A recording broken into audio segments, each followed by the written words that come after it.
Fíjense, en el Rodrigazo, en el 75, la variación del tipo de cambio, la devaluación, fue del 719%. Vino acompañado del aumento de los combustibles casi en el 180%, la electricidad 50%, el transporte público 75%, los subtes 150%. Eso fue además acompañado del fin de lo que se había acordado en el Pacto Social de control de precios y salarios, con lo cual básicamente lo que hizo fue liberar los precios. Bueno, el impacto fue la caída de la participación de los trabajadores del 48 al 45%, pero además, algunos que tienen algunos años más saben que fue la antesala de lo que luego significó el inicio de la dictadura, que tiene un dato muy significativo y que está vinculado a esto. El inicio de la dictadura congeló los salarios, ¿sí?, y liberó los precios por 90 días, lo que significó, ahí sí, la caída de la participación de los trabajadores en el ingreso nacional al orden del 30%. 30%. Cuando nos vamos un poquito más acá, en el 81 la devaluación fue del 226%. Congelamiento de salarios, recorte de subsidios. También, acá fue la antesala de una cuestión, o acompañada de una cuestión, que fue la estatización de la deuda a través de los seguros de cambio que se iniciaron más o menos por esa época. El impacto, la desocupación del 2 al 6%, la caída de la participación de nuevo del 29 al 22%. La hiper del 89, la tenemos un poco más fresca, 2038% la devaluación.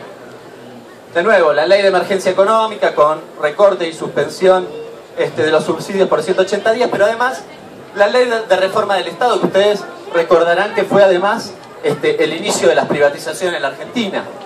Impacto: desempleo del 5 al 7, pobreza del 32 al 47, de nuevo la participación de los asalariados del 29 al 26%. Fin de la convertibilidad, esto sí lo tenemos bastante más fresco.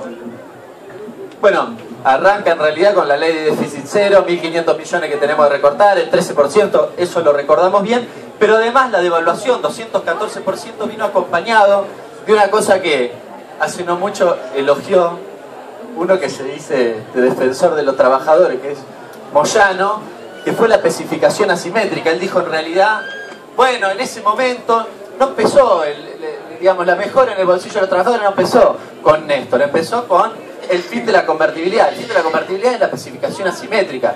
Remelenikov dijo, bueno, las deudas mayores a $100.000 las especificamos 1 a 1, los depósitos 1,40 a 1 y 47.000 millones de dólares de deuda para el conjunto de los argentinos. 30% más.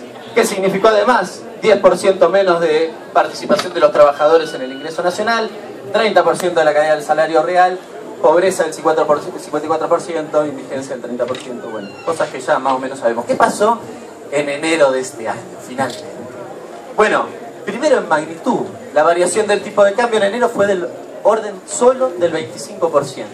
Esto uno puede decir, bueno, sí, la verdad, al lado del 220, del 2000, qué sé yo, no tiene ni relación.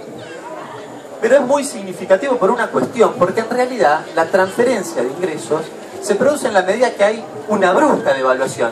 Y además, porque todos ustedes saben, como lo sé yo, que la apuesta, cuando Shell compró los dólares a 8.70 en lugar de comprarlo a 7.20, era que el dólar se fuera a 14. Y ahí teníamos la devaluación que ellos querían. Pero además, bueno, veníamos con algunas cositas que venían